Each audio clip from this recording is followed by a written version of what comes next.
পাগল মন আমার তুমি কারলা গিয়া করলা রে দালান ঘর। পাগল মন আমার তুমি কারলা গিয়া করলা রে সুখের ঘর। উপর তলায় বাতি জ্বলে, উপর তলায়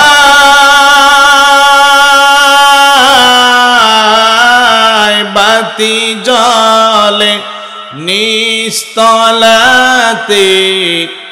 অন্ধকার তুমি কারলা গিয়া করলা রে দালান ঘর।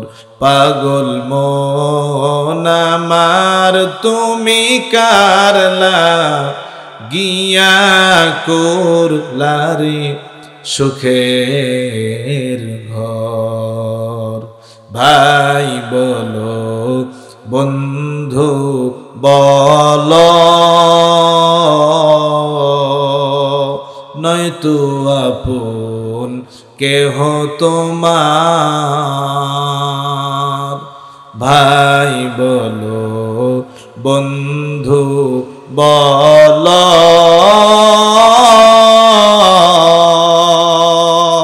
নয়তো আপন কেহ তোমার।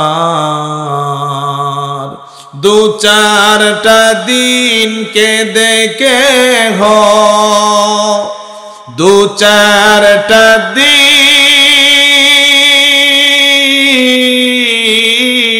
কেঁদে কেহ রাখবে না যে খোঁজ খবর তুমি কারলা গিয়া করলা রে দালান ঘর। পাগল মন আমার তুমি কারলা গিয়া করলা রে সুখের ঘর। দুদিনের রং তামাশা আরো যত স্বপ্ন আশা, দুদিনের রং তামাশা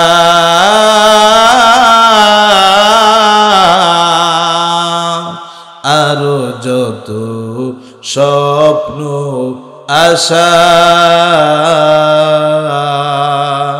সব আয়োজন বৃথা যাবে, সব আয়োজন বৃথা যাবে, শেষ ঠিকানা মাটির ঘর তুমি কারলা গিয়া করলা রে দালান ঘর।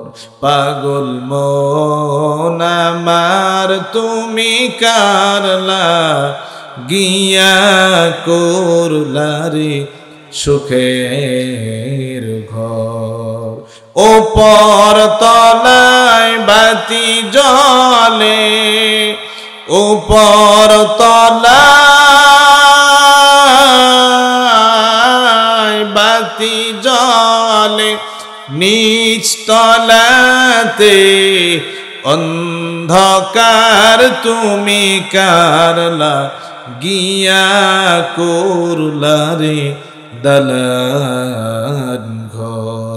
পাগল মন আমার তুমি কারলা গিয়া করলা রে সুখের ঘর। একদিন মাটির ভিতরে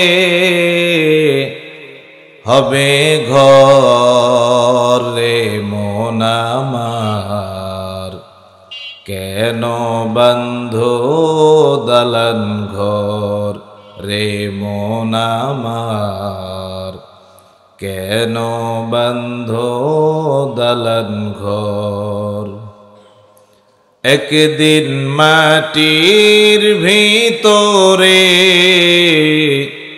হবে ঘর রে মন আমার, কেন বন্ধো দালান ঘর রে মন আমার, কেন বন্ধো দালান ঘর। ঠিক কি না ভাই? প্রাণ পাখি উড়ে যাবে পিঞ্জর ছেড়ে,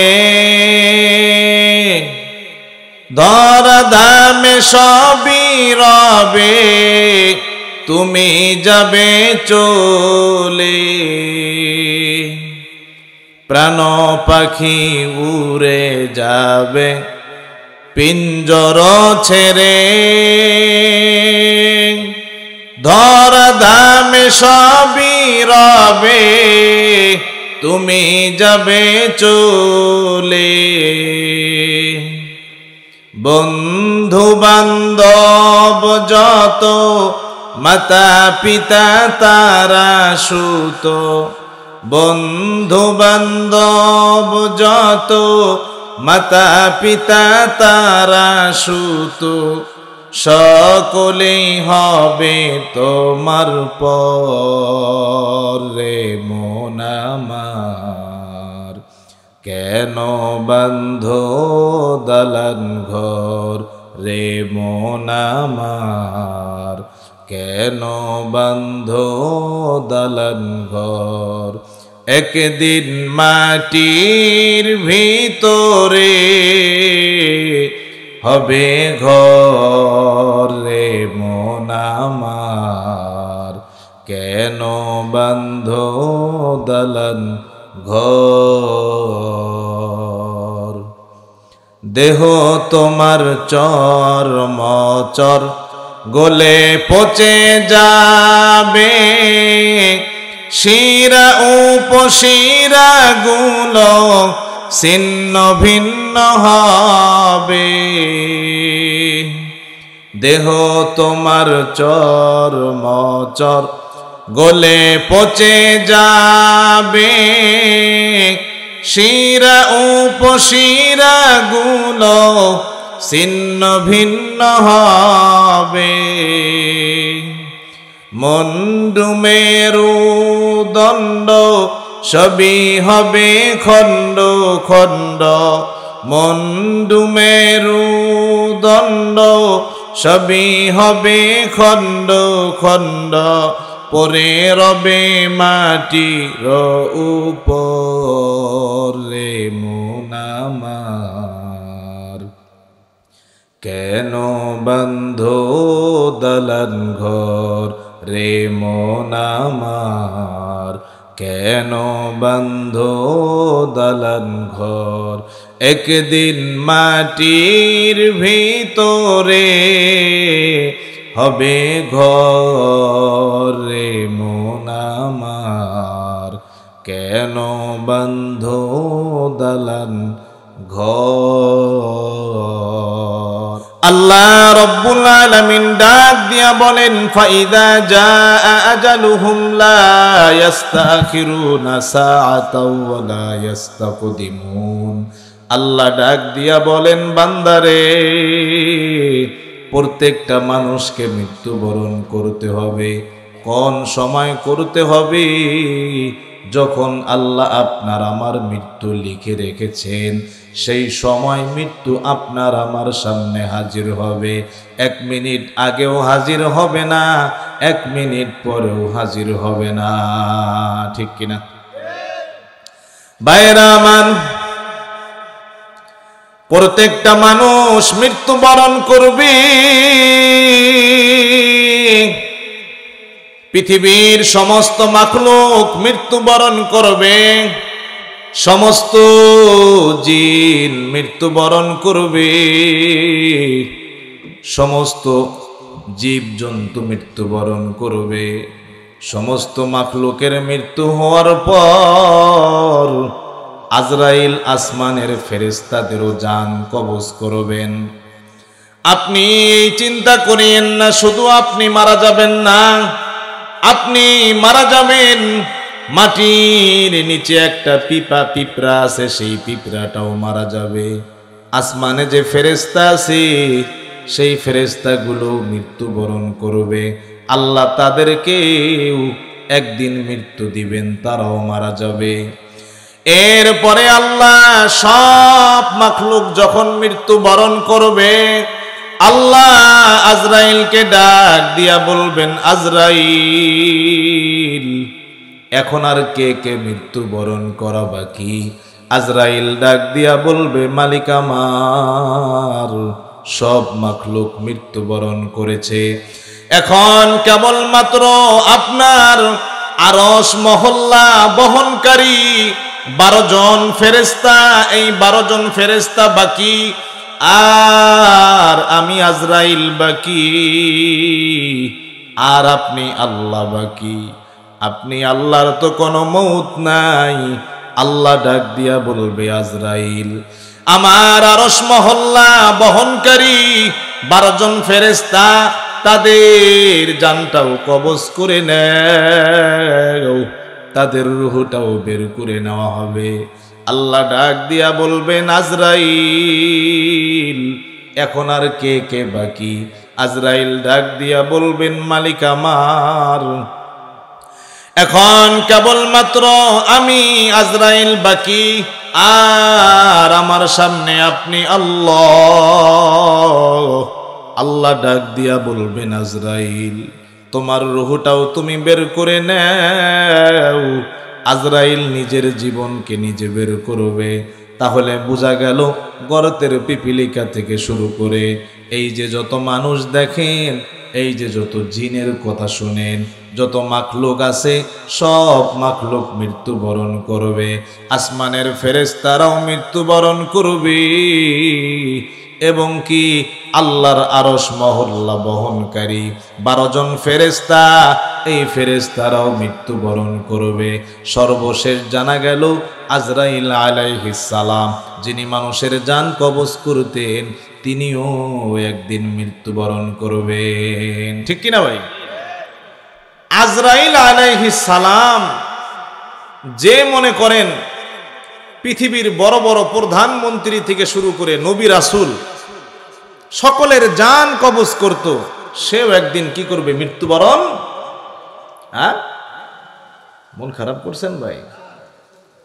এ অনেক রাত হয়ে গেছে, আপনাদের অনেক কষ্ট হইতেছে, এই জন্য মন খারাপ করছেন?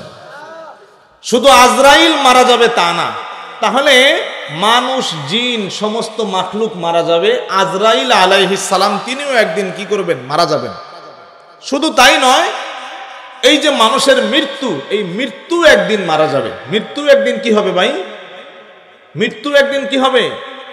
মারা যাবে। আল্লাহ মৃত্যুকেও মৃত্যু দিয়ে দিবেন একদিন। ভাইরা আমার, আল্লাহ রব্বুল আলামিন জান্নাতে সমস্ত মানুষদেরকে দেওয়ার পরে, জান্নাতি মানুষগুলোকে জান্নাতে দেওয়ার পর, জাহান্নামী মানুষগুলোকে জাহান্নামে দেওয়ার পর, আল্লাহ রব্বুল আলামিন এরপরে জান্নাতি মানুষগুলোকে জাহান্নামী মানুষগুলোকে ডাক দিয়া বলবেন, ও জান্নাতীবাসী শুনে নাও, ও জাহান্নামীবাসী শুনে নাও, তোমাদের আর কোনোদিন জান্নাতে মৃত্যু হবে না, জাহান্নামে মৃত্যু হবে না। আল্লাহ ডাক দিয়া বলবে, বান্দা শুনে নাও, আমি আল্লাহ এখন মৃত্যুকে মৃত্যু দিয়া দিব। এই মৃত্যু কোনোদিন তোমাদেরকে আর ধরতে পারবে না। আল্লাহ রব্বুল আলামিন মৃত্যুকে হাজির করবেন, এরপরে মৃত্যুকে আল্লাহ মৃত্যু দিয়া দিবেন। যখন থেকে আল্লাহ মৃত্যু দিয়া দিবেন মৃত্যুকে, এরপর থেকে জান্নাতি জাহান্নামী কোনো মানুষ আর কোনোদিন মৃত্যুবরণ করবে না। আপনারা কেউ কি শুনছেন জান্নাতে যায় মানুষ মারা যাবে, জাহান্নামে যায় মানুষ মারা যাবে? পরকালে কোনো মানুষ মারা যাবে না, কারণ আল্লাহ রাব্বুল আলামিন মৃত্যুকেই মৃত্যু দিয়ে দিবেন। ভাইয়েরা আমার, তাহলে বুঝলাম সবাইকে একদিন মৃত্যুবরণ করতে হবে, কারণ একদিন মৃত্যুবরণ করবেন, আজরাইলও মৃত্যুবরণ করবেন। আল্লাহর আরশ মহল্লা বহনকারী 12 জন ফেরেশতা তারাও একদিন মৃত্যুবরণ করবেন। বড় বড় 4 জন ফেরেশতা তারাও মৃত্যুবরণ করবেন। আপনার আমার বাপ দাদাও মৃত্যুবরণ করেছে, আপনি আমিও একদিন মৃত্যুবরণ করব, এর মধ্যে কোনো সন্দেহ নাই, ঠিক কিনা? পৃথিবীর মধ্যে বিভিন্ন ধর্ম আছে, সত্য ধর্ম ইসলাম। সমস্ত ধর্মের মধ্যে সৃষ্টিকর্তা নিয়ে মতানৈক্য আছে, ইখতিলাফ আছে, দ্বিমত আছে। আমরা একজন আল্লাহকে একজন আল্লাহ বলেই মানি, কিন্তু এমন ধর্ম আছে যারা আল্লাহকে 2 জন মানে, 2 জন আল্লাহ মানে। কোন ধর্মের মানুষ আল্লাহ 3 জন মানে, কোন ধর্মের মানুষ আরো বেশি মানে, কিন্তু আমরা একমাত্র আল্লাহকে একজন হিসাবেই মানি। আল্লাহ নিয়ে মানুষের দ্বিমত আছে, ভেদাভেদ আছে, ইখতিলাফ আছে। কিন্তু মৃত্যু এমন একটা জিনিস, সকল পৃথিবীর সকল গবেষক, সকল লেখক, সকল সাহিত্যিক, সকল মানুষ দল মত নির্বিশেষে, ধর্ম বর্ণ নির্বিশেষে সকলেই বিশ্বাস করে মৃত্যু একবার হবে, ঠিক কিনা? মৃত্যু একদিন হবে, কিন্তু মৃত্যুর মধ্যে দামি মৃত্যু হচ্ছে শাহাদাতের মৃত্যু। এই জিনিসটা বুঝাই আমি আমার কথা শেষ করে দিব। মৃত্যুর মধ্যে দামি মৃত্যু কোনটা ভাই? শাহাদাতের মৃত্যু। চুরি করতে গিয়া ধরা পইরা মানুষের পিটানি খায়া মারা গেছে, এটা কি দামি মৃত্যু? প্রেম ভালোবাসা কইরা ছেলে মেয়ে ফাঁসি দিয়া মারা গেছে, এটা কি দামি মৃত্যু? ভাইয়েরা আমার, সবাই একদিন মৃত্যুবরণ করবে। এর মধ্যে সবচেয়ে দামি মৃত্যু হচ্ছে শাহাদাতের মৃত্যু। শাহাদাতের মৃত্যু আল্লাহর কাছে অনেক দামি মৃত্যু। আল্লাহ রাব্বুল আলামিন কোরআনুল কারীমে বলেন, ওয়ালা তাকুলু লিমান ইউকতালু ফি সাবিলিল্লাহি আমওয়াত বাল আহইয়াউ ওয়ালাকিন লা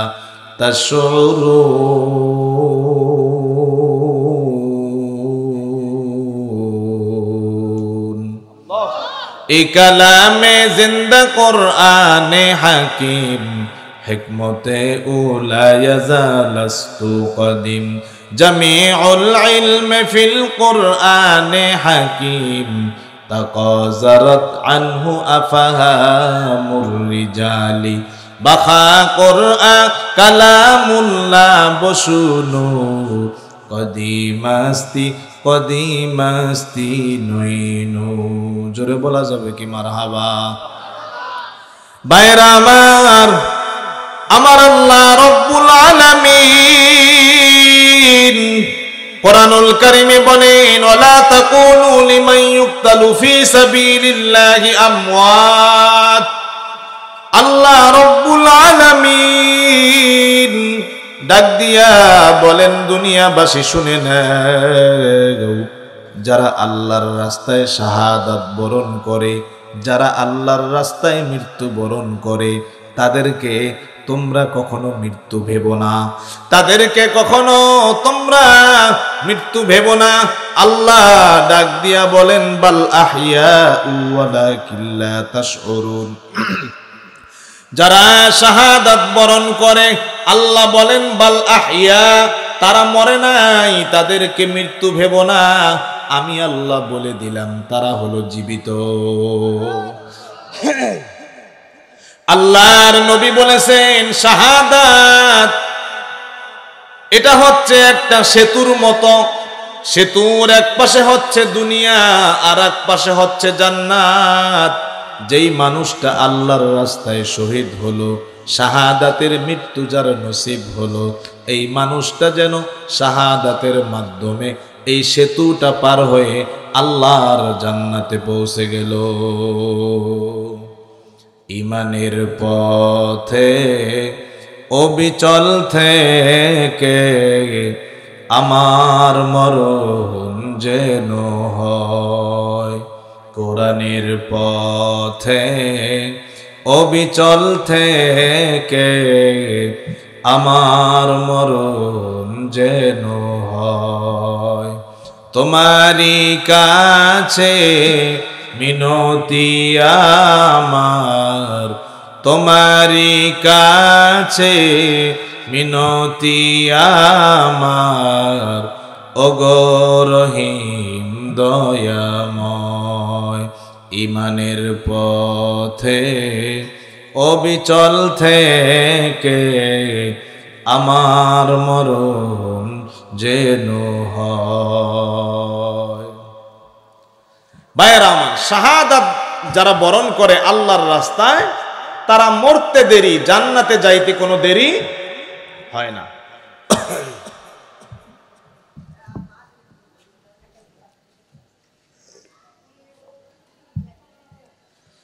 ভাইয়েরা আমার, আপনি যতই বড় আল্লাহর ওলি হন, যতই বুজুর্গ হন, আপনি মৃত্যুবরণ করার পর আপনি মানুষটা যদি ভালো মানুষ হন, নামাজি মানুষ হন, নেককার মুত্তাকি পরহেজগার মানুষ হন, আপনার রূহটাকে মৃত্যুর পরে আল্লাহ ইল্লিয়িন নামক জায়গায় রাখবেন।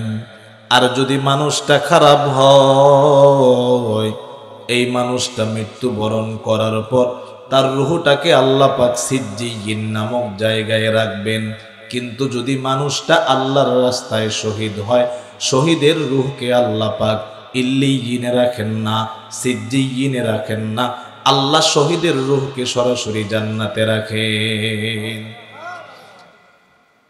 আপনি পৃথিবীর যত মানুষ মারা যায়, এই রূহগুলো দুই জায়গায় যায়। দেহটা কবরে থাকে, রূহগুলো দুই জায়গায় স্থান পায়। যারা ভালো মানুষ তাদের রূহ স্থান পায় ইল্লিয়িন নামক জায়গায়, আর যারা খারাপ তাদের রূহ স্থান পায় সিজ্জিয়িন নামক জায়গায়। কিন্তু যারা শহীদ, আল্লাহর রাস্তায় শহীদ হয়েছেন, তাদের রূহকে আল্লাহ পাক ইল্লিয়িনে রাখেন না, সিজ্জিয়িনে রাখেন না, তাদের রূহকে আল্লাহ পাক সরাসরি জান্নাতে স্থান দেন। এজন্য নবী বলছেন, শাহাদাতের মৃত্যুটা হচ্ছে এটা একটা সেতুর মতো, এক পাশে দুনিয়া আর এক পাশে হচ্ছে জান্নাত। শাহাদাতের মাধ্যমে, শহীদ হওয়ার মাধ্যমে এই সেতুটা কেবল পার হয়ে সে জান্নাতে পৌঁছে যায়। ভাইয়েরা আমার, সাহাবায়ে কেরাম যখন যুদ্ধের ময়দানে শহীদ হতেন, শাহাদাত বরণ করতেন, কোন সাহাবীকে যারা শাহাদাত বরণ করতেন, কোন সাহাবীকে গোসল দেওয়া হতো না। আল্লাহর রাস্তায় যারা শহীদ হন তাদের গোসল দেওয়া নিষেধ। কোন সাহাবী শহীদ হওয়ার পর তাদেরকে আল্লাহর নবী গোসল দিতেন না, সরাসরি কবরে দাফন করতেন। কারণ সাহাবায়ে কেরামকে নবী বলতেন, তার শরীর থেকে রক্তগুলো তোমরা ধুইয়া দিও না, রক্ত মাখা জামা তার শরীর থেকে তোমরা খুলিও না। কারণ যারা শাহাদাত বরণ করেন, মরার পরে কিয়ামতের কঠিন ময়দানে শহীদদের রক্ত তাদের পক্ষে সাক্ষ্য দিবে, শহীদদের জামা তাদের পক্ষে সাক্ষ্য দিবে। আল্লাহর নবীর চাচা আমিরে হামজা রাদিয়াল্লাহু তাআলা আনহু যুদ্ধের ময়দানে শহীদ হলেন। বেঈমান কাফেরের দল আল্লাহর নবীর চাচাকে এত নির্মমভাবে শহীদ করেছেন। আল্লাহর নবীর চাচা শাহাদাত বরণ করার পর সাহাবী আমির হামজা, নবীর চাচা আমির হামজা শাহাদাত বরণ করার পর তার কান এবং নাক, দুইটা কান এবং নাক বেঈমানের দল কেটে আলাদা করেছেন, এরপরে টুকরা টুকরা করে সেগুলো দিয়া পায়ের নুপুর বানাইয়া বেঈমান কাফেরের দল নাচানাচি করেছেন, আনন্দ উল্লাস করেছেন। আল্লাহর নবী যখন খবর পাইলেন তিনার চাচা শাহাদাত হয়েছেন, শহীদ হয়েছেন, আল্লাহর নবী নিজের চাচাকে দেখার জন্য যুদ্ধের ময়দানে গেলেন। আল্লাহর নবী যখন চাচার লাশের দিকে নজর করলেন, তাকায়া দেখলেন বেঈমান কাফেরের দল তার চাচা আমির হামজার কানগুলো কাটছেন, নাকটা কাটছেন, এগুলো টুকরা টুকরা করে তারা হাতের চুড়ি এবং পায়ের নুপুর বানাইয়া আনন্দ করেছেন। নাক কাটার কারণে চেহারা বিক্ষিপ্ত হয়ে গেছে।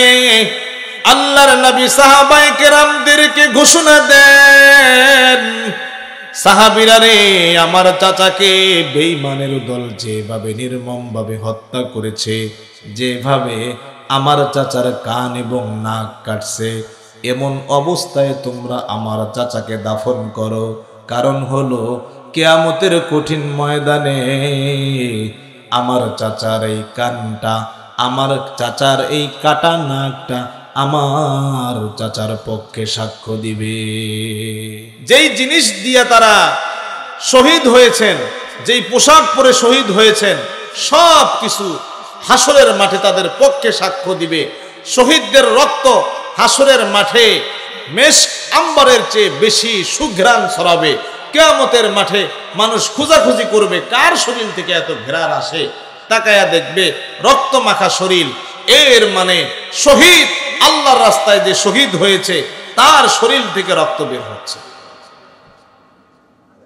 এজন্য মৃত্যু একদিন হবে, আমি যেটা বুঝাতে চাচ্ছি, মৃত্যু একদিন হবে, তবে দিলের মধ্যে এই ইচ্ছা থাকা যে আল্লাহ আমার মৃত্যুটা যেন শহীদী মৃত্যু হয়। আমার মৃত্যুটা যেন কিসের মৃত্যু হয় ভাই? কিসের মৃত্যু? শহীদী মৃত্যু। আপনি তো একদিন মরবেনই, যতই বাঁচার চেষ্টা করেন, আপনি কিয়ামত পর্যন্ত বাঁচবেন? কিয়ামত বাদ দেন, 100 বছর কি মানুষ এখন বাঁচে? তাহলে যতই আপনি বেঁচে থাকার চেষ্টা করেন, যতই আপনি নিজের স্ত্রীকে বিধবা না করার চেষ্টা করেন, যতই আপনি নিজের সন্তানকে বাবাহারা না করার চেষ্টা করেন, এমন একদিন আসবে আপনাকে সেই ঘর থেকে অবশ্যই বের হতে হবে লাশ হয়ে। যেই খাট দেখে আপনি ভয় পাইতেন, সেই লাশের খাটে আপনাকে উঠতে হবে। সেদিন আপনার স্ত্রী বিধবা হবে, সেদিন আপনার সন্তান বাবাহারা হবে। এই মৃত্যু থেকে কেউ আপনাকে ঠেকাইতে পারবে না, ঠিক কিনা? একদিন তোমারি নাম মসজিদে হবে এলান, একদিন তোমারি নাম মসজিদে হবে এলান। তৈরি থেকো, তৈরি রেখো, তৈরি থেকো, তৈরি রেখো, কবরের মাল সামান, একদিন তোমারি নাম মসজিদে হবে এলান। ঠিক না ভাই? তাহলে মৃত্যু যেহেতু একদিন হবে, আমাদের ইচ্ছা থাকতে হবে, আল্লাহ আপনি আমাকে শহীদী মৃত্যু দিয়েন। মারা যেহেতু যাবই, স্ত্রী যেহেতু একদিন বিধবা হবেই, সন্তান যেহেতু একদিন বাবাহারা হবেই, তাহলে সেই মৃত্যুটা যেন আমার শহীদী মৃত্যু হয়। মৃত্যু হইতে দেরি, আমার যেন জান্নাত পাইতে দেরি না হয়। শাহাদাতের মৃত্যুর তামান্না আপনাদের দিলে আছে কিনা? কোন ব্যক্তি যদি, নবী হাদিসে বলছেন, কোন ব্যক্তি যদি দিল থেকে শাহাদাতের মৃত্যুর ইচ্ছা আছে? ভয় পাইতেছেন? আপনাদের কি আমার সাথে যাওয়া লাগবে মারামারি করতে? দিলের মধ্যে ইচ্ছা রাখেন, দিল থেকে নিয়ত করেন যে আল্লাহ, এবং দোয়া করেন, আল্লাহ আপনি আমাকে শহীদী মৃত্যু দিয়েন। শহীদী মৃত্যুর মধ্যে কোনো কষ্ট নাই, নবী বলছেন শহীদি মৃত্যুর কষ্টটা এতটুকু, শরীরে পিঁপড়া কামড় দিলে যতটুকু। আপনার শরীরে পিঁপড়া কোনোদিন কামড়ায় নাই? খুব কষ্ট হয়েছে? যারা শহীদ হন তাদের মৃত্যুটা এত আসানের সাথে হয়। এজন্য শহীদি মৃত্যুর ইচ্ছা করা দিল থেকে। নবী বলছেন কোন ব্যক্তি যদি দিল থেকে শহীদি মৃত্যুর ইচ্ছা করে, আশা করে, ওই ব্যক্তিটা ঘরে মারা গেলেও আল্লাহ পাক ঘরের মৃত্যুটাকেও শহীদি মৃত্যু হিসাবে গণ্য করবেন। কারণ হচ্ছে আমলের চেয়ে নিয়ত কিছু কিছু সময় খুবই গুরুত্বপূর্ণ হয়ে দাঁড়ায়। আমলের চেয়ে নিয়ত কিছু কিছু সময় গুরুত্বপূর্ণ ভূমিকা রাখে। ইসলামে নিয়তের দাম আছে কিনা? নিয়তের দাম আছে কিনা? যেমন দেখেন, এক ব্যক্তি যখন গুনাহ করার নিয়ত করে, বিরক্ত হইতেছেন ভাই? এই যে শেষ আর 5-7 মিনিট। এক ব্যক্তি যখন গুনাহ করার নিয়ত করে, আল্লাহ তখন ফেরেশতাকে বলেন, এই তুই আমার বান্দার গুনাহ লিখিস না, আমার বান্দা তো এখনো গুনাহ করে নাই। যখন বান্দা নিয়ত অনুযায়ী গুনাহটা করেই ফেলে, আল্লাহ তখন বলেন, এই ফেরেশতা, আমার বান্দা গুনাহ করছে, যেই পরিমাণ গুনাহ করছে ওই পরিমাণ লিখবি, বেশি লিখবি না। অন্যদিকে কোন বান্দা যখন নেক আমল করার নিয়ত করে, ভালো কাজ করার নিয়ত করে, আল্লাহ তখন বলেন, এই ফেরেশতা, আমার বান্দা ভালো কাজ করার নিয়ত করছে, এই কাজ করলে যে সওয়াব হয় ওই সওয়াব লেখা দে। এরপরে বান্দা যখন নিয়ত অনুযায়ী কাজটা সম্পূর্ণ করে ফেলে, আল্লাহ তখন বলেন, এই ফেরেশতা, আমার বান্দা ভালো কাজ নিয়ত করার পরে সেই কাজটা করছে, তুই এটার সওয়াবকে 10 থেকে 700 গুণ পর্যন্ত বাড়ায়া লেখা দে। তাহলে নিয়তের দাম আছে কি আছে না? ইসলামে যদি ভালো কাজ করার নিয়ত দিল থেকে করেন, করতে পারেন না পারেন, সওয়াব হয়ে যাবে। সওয়াব কি হয়ে যাবে যদি দিল থেকে করেন। ভাইরা আমার, তাহলে কোনো ব্যক্তি যদি শহীদি মৃত্যুর আশা দিল থেকে করে, নবী বলেন মানুষটা ঘরে স্বাভাবিক মৃত্যুবরণ করলেও শহীদি মৃত্যুর মর্যাদা পাবে। আর জোরে কোন সুবহানাল্লাহ। শহীদি মৃত্যু কত দামি একটি মৃত্যু ভাই। হাসরের মাঠে কেউ আপনার ধরা দিবে না, কিন্তু আল্লাহর রাস্তায় যদি আপনি শহীদ হতে পারেন, আল্লাহ বলেন, ওয়ালা তাকুলু লিমান ইউক্তালু ফি সাবিলিল্লাহি আমওয়াত বাল আহইয়া। আল্লাহর রাস্তায় যারা জীবন দেয় তারা কখনো মরে না। তাদের শরীরে যে রক্ত বের হয়, তাদের শরীরের জামায় যে রক্ত লাগে, এগুলো কিয়ামতের মাঠে তাদের ব্যাপারে সুপারিশ করবে। শহীদ মৃত্যু কত দামি মৃত্যু ভাই। আপনার শরীর থেকে যদি রক্ত বের হয়, এই রক্তটা নাপাক। এই রক্তটা কি নাপাক, কিন্তু শহীদের রক্ত হলো পাক। শহীদের রক্ত কি? শহীদের রক্ত কি ভাই? পাক। শহীদের রক্ত হচ্ছে পবিত্র। এজন্য সাহাবায়ে কেরামকে নবী বলতেন, যেই সাহাবী শহীদ হয়েছে তার শরীরের রক্ত তোমরা ধুবে না। যেই জামায় শহীদের রক্ত লেগেছে সেই জামা কখনো ধুবে না, কারণ এই রক্ত সাধারণ কোনো রক্ত না, এই রক্ত হচ্ছে পবিত্র রক্ত। এজন্য যারা ইসলামের পথে ময়দানে রাস্তায় যায় জীবন দেয়, আমরা মনে করি যারা আমরা ঘরে থাকি, মন থেকে আপনি কইবেন, যারা আমরা ঘরে থাকি, আমার কথাই আমি কইতেছি, যারা আমরা ঘরে থাকি, আমি নিজের আত্মসমালোচনা করতেছি, আপনাদের দোষ চর্চা করতেছি না। যারা আমরা ঘরে থাকি আমরা মনে করি কি, যাই নাই, ভালোই করছি, জিতে গেছি, যারা গেছে সবাই মরছে, যারা গেছে সবাই মারা গেছে। ইসলাম কায়েমের জন্য, আল্লাহর নবীর ইজ্জত হেফাজতের জন্য যখন ওলামায়ে কেরাম ময়দানে ডাক দেন, যারা যায় সেখানে মৃত্যুবরণ করে, আমরা তখন মনে করি যাই নাই, কানের পিঠ দিয়ে বাইসে গেছি, আমি খুব চালাক, সবাই গেছে আমি যাই নাই, এরকম মনে করি কিনা ভাই? না, আল্লাহর রাস্তায় দ্বীন কায়েমের জন্য, নবীর ইজ্জত হেফাজতের জন্য যারা ময়দানে গিয়ে শাপলা চত্বরে জীবন দিয়েছে, ভোলা বুরহানুদ্দিনে যারা জীবন দিয়েছে, ব্রাহ্মণবাড়িয়ায় নবীর ইজ্জত হেফাজতের জন্য যারা জীবন দিয়েছে, তারাই একমাত্র চালাক, যারা ঘরে থাকছি তারা বোকা। আল্লাহর রাস্তায় দিন কায়েমের জন্য যারা জীবন দিয়েছে তারা প্রমাণ করেছে আমরা ইসলামের সৈনিক, তারা জিতে গেছে, আল্লাহর জান্নাতে প্রবেশ করেছে, ঠিক কিনা? বোকা হইলাম আমরা, পিঁপড়ার কামড়ের মৃত্যুর যন্ত্রণা আমরা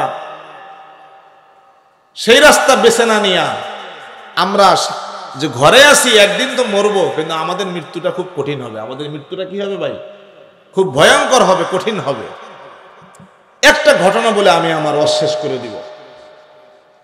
যারা শহীদ হন তাদের প্রত্যেকটা জিনিস হাসরের মাঠে সাক্ষ্য প্রদান করবে। হযরত আলী রাদিয়াল্লাহু তাআলা আনহুর নাম শুনছেন না ভাই? শুনছেন? আল্লাহর নবীর সাহাবী হযরত আলী রাদিয়াল্লাহু তাআলা আনহু যুদ্ধের ময়দানে গিয়ে বেঈমানরা তাকে তার পায়ের দিকে তীর নিক্ষেপ করছেন। বেঈমানদের তীর হযরত আলী রাদিয়াল্লাহু তাআলা আনহুর পা ভেদ করে ভিতরে ঢুকে পড়ছে।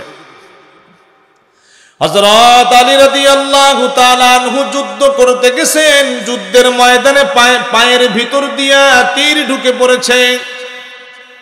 হযরত আলী রাদিয়াল্লাহু তাআলা আনহু তীর ঢুকে যাওয়ার কারণে রক্ত বের হচ্ছে এবং এর যন্ত্রণায় তিনি ছটফট করতেছেন।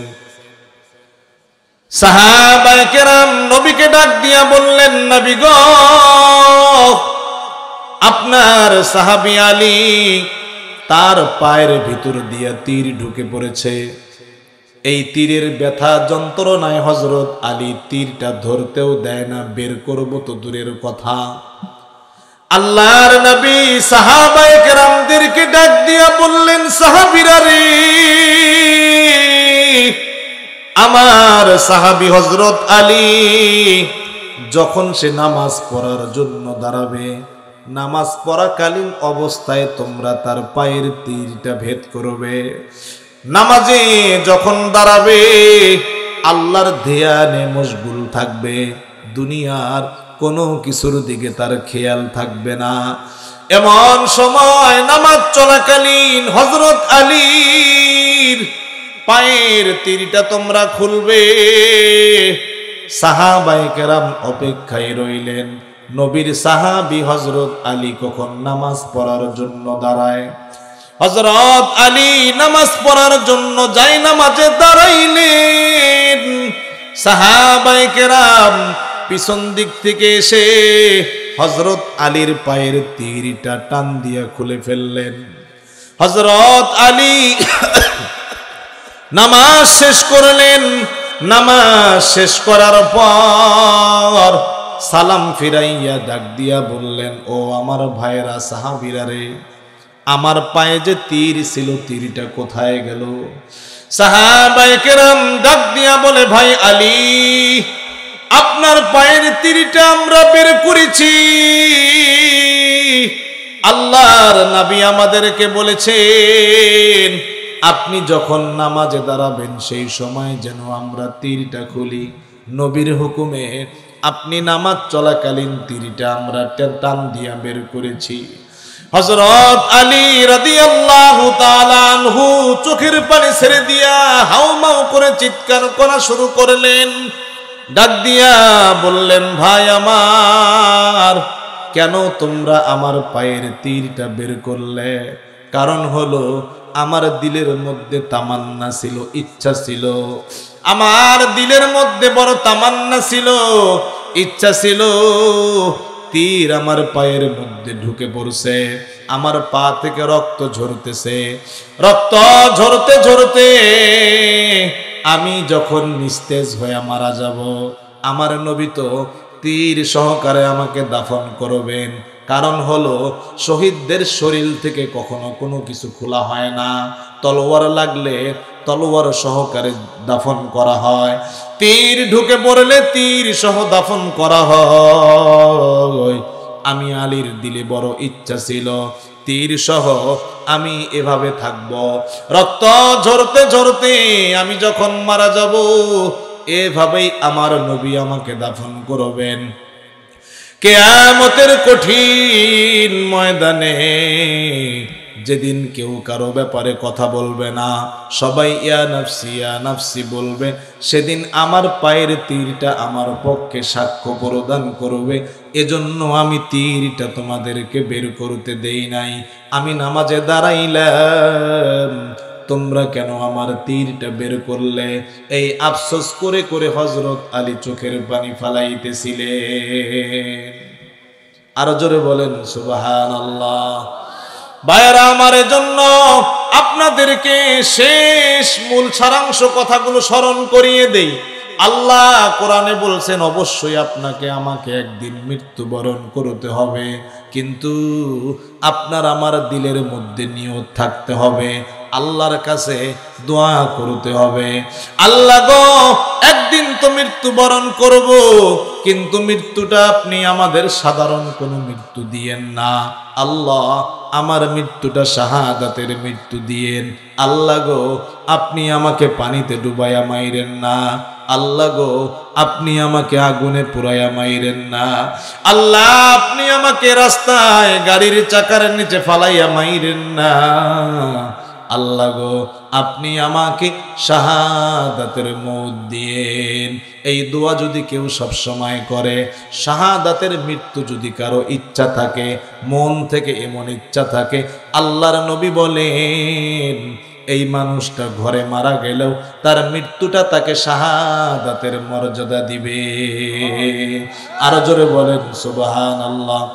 পাগল মন আমার তুমি কারলা, গিয়া করলা রে দালান ঘর। পাগল মন আমার তুমি কারলা, গিয়া করলা রে সুখের ঘর। উপর তলায় বাতি জ্বলে, উপর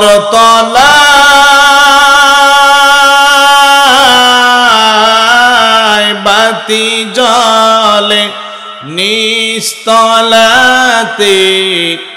অন্ধকার তুমি কারলা, গিয়া করলা রে দালান ঘর।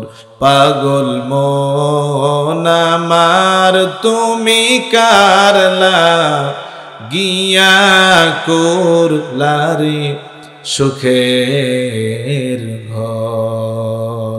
ভাই বলো বন্ধু বলো, নয়তো আপন কেহ তোমার। ভাই বলো বন্ধু বলো,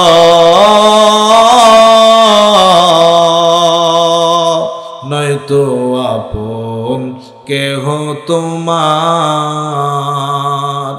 দু চারটা দিন কেঁদে কেহ,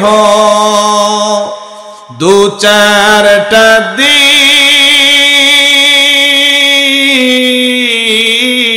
কেঁদে কেহ রাখবে না যে খোঁজ খবর তুমি কারলা, গিয়া করলা রে দালান ঘর। পাগল মন আমার তুমি কারলা, গিয়া করলা রে সুখের ঘর। দুদিনের এই রং তামাশা, আরো যত স্বপ্ন আশা, দুদিনের এই রং তামাশা,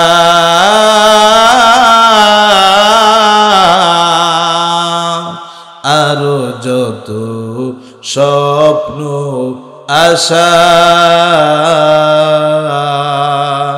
সব আয়োজন বৃথা যাবে, সব আয়োজন বৃথা যাবে, শেষ ঠিকানা মাটির ঘর। তুমি কারলা গিয়া করলা রে দালান ঘর।